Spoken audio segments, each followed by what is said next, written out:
English Flow podcast. From Speak English Flow Daily. Hello, English learners, and welcome back to the English Flow podcast, your go-to podcast for everyday English, natural conversations, and simple listening practice for daily life. Really happy to be here today. And today's topic is one that we all deal with at some point: how to handle conflict in English. How to stay calm, say the right things, and actually fix the problem. Let me paint a picture for you.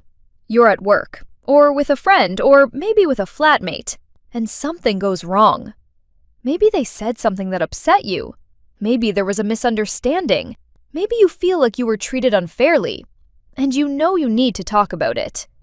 But in that moment, everything feels harder. Your heart beats a little faster. You start thinking about what to say. And if English is not your first language, that pressure doubles. Because here is the real problem. It is not just about finding words. It is about finding the right words. Words that are honest but not hurtful. Words that are clear but not aggressive. Words that open a conversation, not close it down completely. And many English learners tell us the same thing. They know enough English to have everyday conversations, but when emotions are involved, when things get difficult, they either go completely silent or they say something too direct and make the situation worse. If that sounds familiar, this episode is for you. Today we are going to walk through exactly what to say when you need to resolve a conflict in English, step by step, with real phrases you can use right away. So let's start at the very beginning. Before you even get into the problem, how do you start the conversation? Because the opening really sets the tone for everything that follows. The most important thing is to start calmly and invite the other person in, not put them on the defensive straight away. A good opening sounds like, "Can we talk about something that's been on my mind?" Or, "I'd like to talk to you about something. Is this a good time?" Simple, clear, and non-threatening. That phrase, "Is this a good time?" is really useful because it shows respect. You're not forcing the conversation on them. You're giving them a moment to be ready. And that small gesture can make a big difference to how they respond. Another good opener is, "I don't want there to be any tension between us, so I'd like to talk about what happened." That sentence does two things at once. It shows that you care about the relationship, and it opens the door to the conversation in a gentle way. Okay, so you've started the conversation. Now you need to explain the problem. How do you do that without sounding like you're attacking the other person? This is where what we call I statements are really powerful.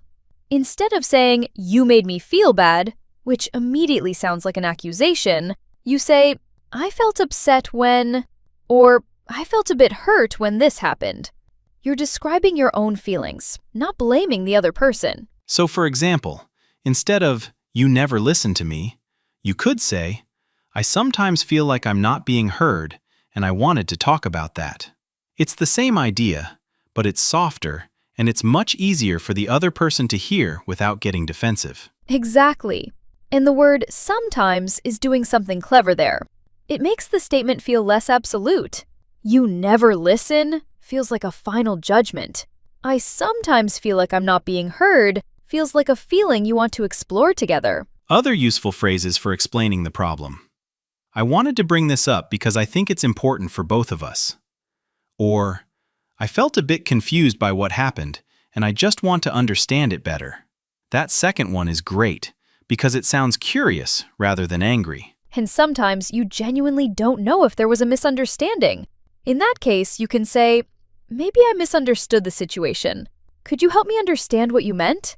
That is a very mature, very B2 way to approach a conflict.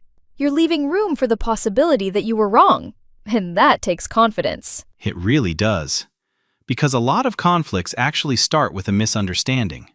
Someone says something, the other person hears it differently, and then feelings get hurt before anyone has a chance to explain. Which is why listening is just as important as speaking in a conflict. When the other person is talking, try to really listen. Not just wait for your turn to speak, and show that you're listening. You can say things like, "I hear what you're saying," or "I understand where you're coming from," or even just, "Okay, I see." What about the phrase, "I hear you"? Is that natural in English? Very natural. I hear you means I understand and I acknowledge your feelings. It doesn't necessarily mean you agree, but it shows that you are taking the other person seriously. And in a conflict, feeling heard is often half the battle. Another phrase I love for this is, that makes sense. Even if you don't fully agree, saying, that makes sense, shows you can see things from their perspective. It keeps the conversation moving forward instead of getting stuck. Now let's talk about apologies. Because sometimes in a conflict, an apology is needed. And a good apology in English is specific, not vague. Not just, sorry about that, but I'm sorry that I said that. I can see how it might have come across the wrong way. That phrase, come across the wrong way, means that something was misunderstood or had an unintended effect. Very useful. And after the apology, it helps to say what you will do differently. I'll make sure to communicate more clearly next time. Or, I'll check in with you before I make that kind of decision. That shows the other person you're not just saying sorry. You're actually thinking about how to move forward. And what if you feel the other person also needs to take some responsibility? You don't have to ignore that, but the way you bring it up matters. Instead of, you should apologize too, you might say, I think we both could have handled that differently. I'd love for us to find a way to move forward together. That keeps the tone collaborative. That phrase, move forward together, is really important. Because the goal of resolving a conflict is not to win. It's to get back to a good place with the other person.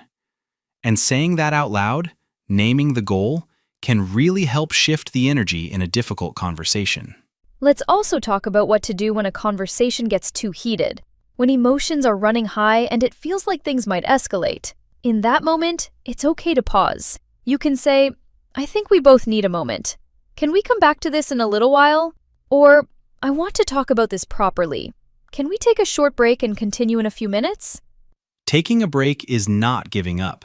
It's actually a very smart move. It gives both people time to calm down, collect their thoughts, and come back to the conversation in a better state.